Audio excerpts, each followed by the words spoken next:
Madam గారు నమస్కారం అండి. నమస్తే, చెప్పండి. ఈ గుడి ఎప్పుడు స్థాపించారు, ఎవరు ప్రతిష్ఠించారు, కొద్దిగా వివరణ చెప్పండి.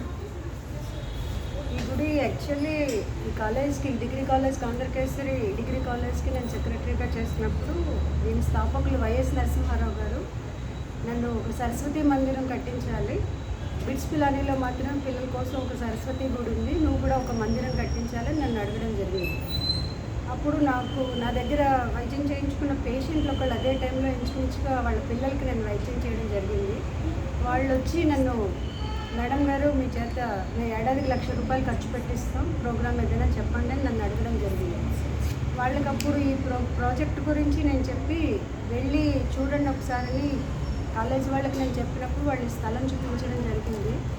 వాళ్ళకి ఇది నచ్చి ఇమ్మీడియట్గా నాకు ఒక 4 lakhs చెక్ రాసి ఇచ్చేసాక 2012లో నీలం తుఫాన్ వచ్చిందండి.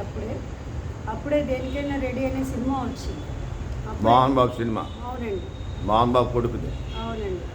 జాంపండ్ మాస్టర్ యాక్చువల్లీ దీనికి శంకుస్థాపన చేయించాలి మా చేత, నేను మా హస్బెండ్ చేత. చేయించినప్పుడు ఆ పొజిషన్లోకి వెళ్ళడంతో ఆయన లేరు.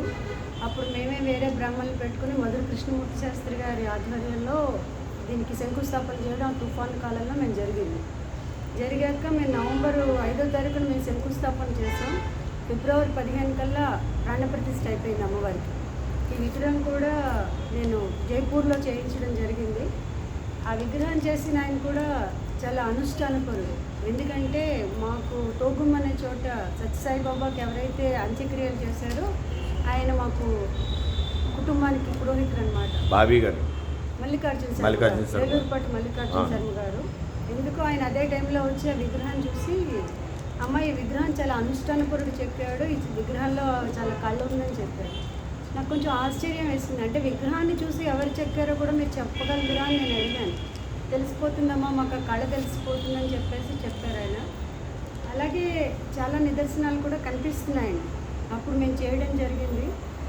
అప్పుడు నా పేషెంట్లే ఒకళ్ళు దీనికి ఒక 9 లక్షలు ఇవ్వడం, తర్వాత నేను ఇంకో 10 లక్షల పైన ఖర్చు పెట్టడం, తర్వాత కొంతమంది నా స్నేహితుల చేత కొన్ని మట్టి, మన కేబుల్ రమణ గారు మీకు తెలుసు కదా, ఇది చాలా ఎత్తు మేము పెంచాల్సి వచ్చింది. Road level. ఎన్ని అడుగులు పెంచారమ్మా? 9 అడుగులు పెంచాము. ఒక 25-50 లారీల దాకా ఆయన వేయించారు. తర్వాత మేము మా దాంతో వేయించేస్తాం పళ్ళతో. తర్వాత అలాగే ఈ శంకర్రావు గారిని మనకి అడితిలో ఉంటారు, ఆయన మా పేషెంట్. ఆయన ఈ తలుపుని చేయించి ఇవ్వడం, ఆకార్ కన్స్ట్రక్షన్స్ నరసింహారావు గారు తెలుసుకుంటాం, ఈ 2 విగ్రహాలు ఆయన ఇవ్వడం, మళ్ళీ దానికి ప్రతిష్ట అంతా నేనే వాళ్ళ దగ్గర చేయించాను. అట్లా మొత్తం పూర్తి అయిపోయింది. అమ్మవారు చాలా త్వరగా పని చేయించుకుంది.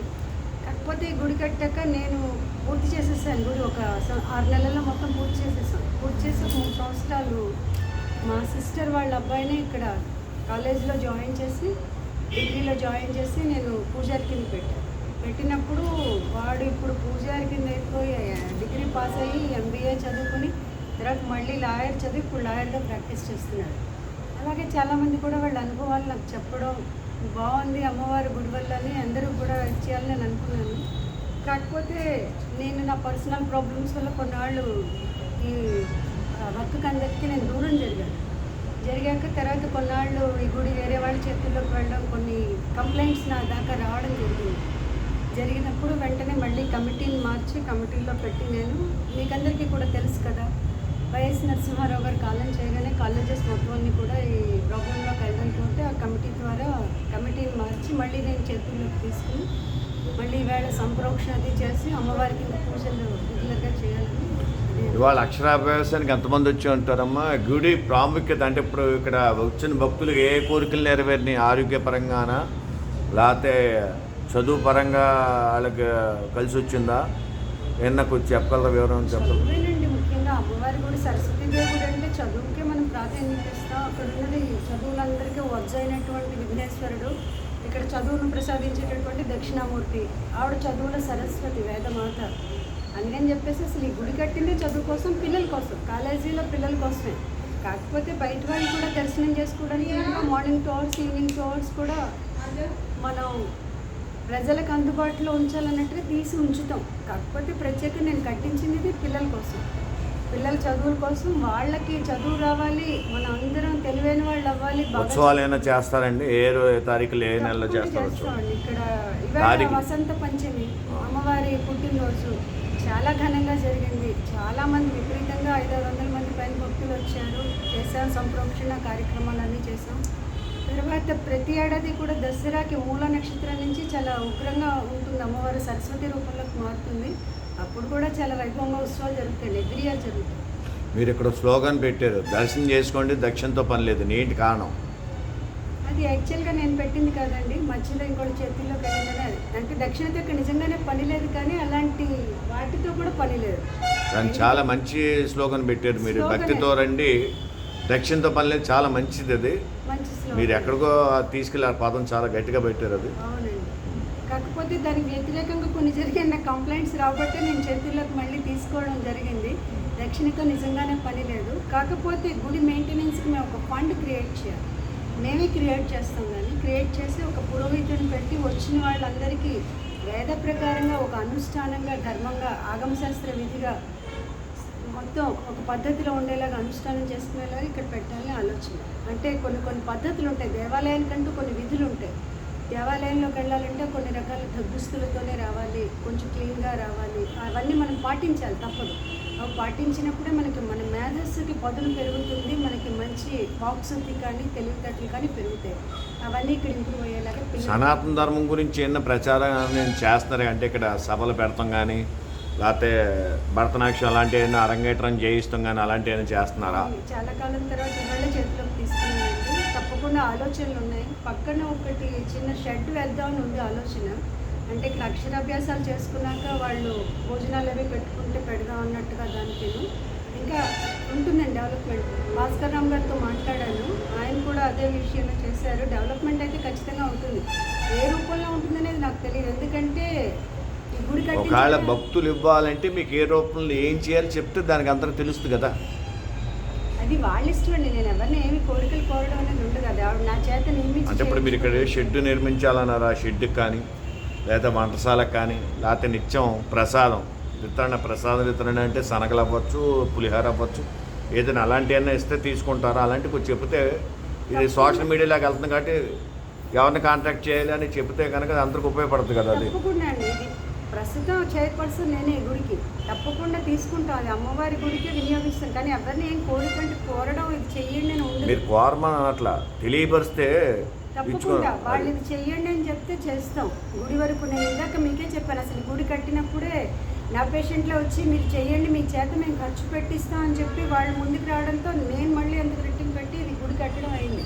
అందుకని ఎవరిని ఆవిడ నా చేత ఏం ఆదేశిస్తే అది నేను చేస్తాను అంతే. ప్రత్యేకించి ఏదేదో చెయ్యాలి అని నాకు లేదు.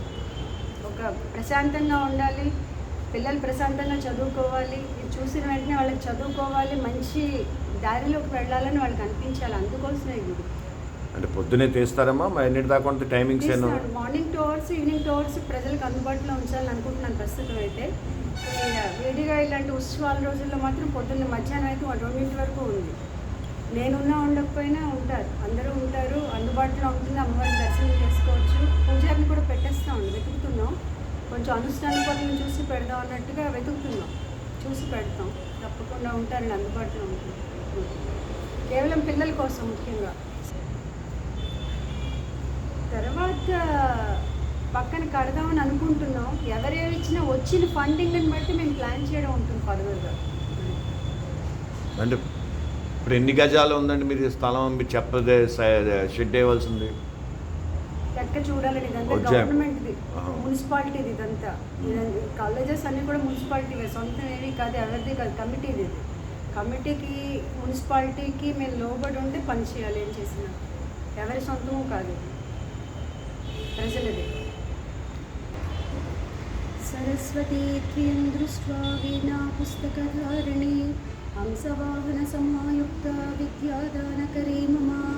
ప్రథమం భారతీ నామ ద్వితీయం చ సరస్వతి తృతీయం శారదా దేవీ చతుర్థం హంసవాహన పంచమం జగతి ఖ్యాతం షష్టం వాగీశ్వరీ తదా కౌమారీ సప్తకం ప్రోక్తమష్టమం బ్రహ్మచారిణి నవమం బుద్ధిదాత్రీ చ దశమం వరదాయిని एकादशं क्षुद्रघण्टा द्वादशन्तु भुवनेश्वरे ब्राह्मी द्वादशनामानि त्रिसन्ध्यां यः नरः सर्वसिद्धिकरीं तस्य प्रसन्ना परमेश्वरे सा मे वसतु चिह्नाग्रे ब्रह्मरूपी सरस्वती।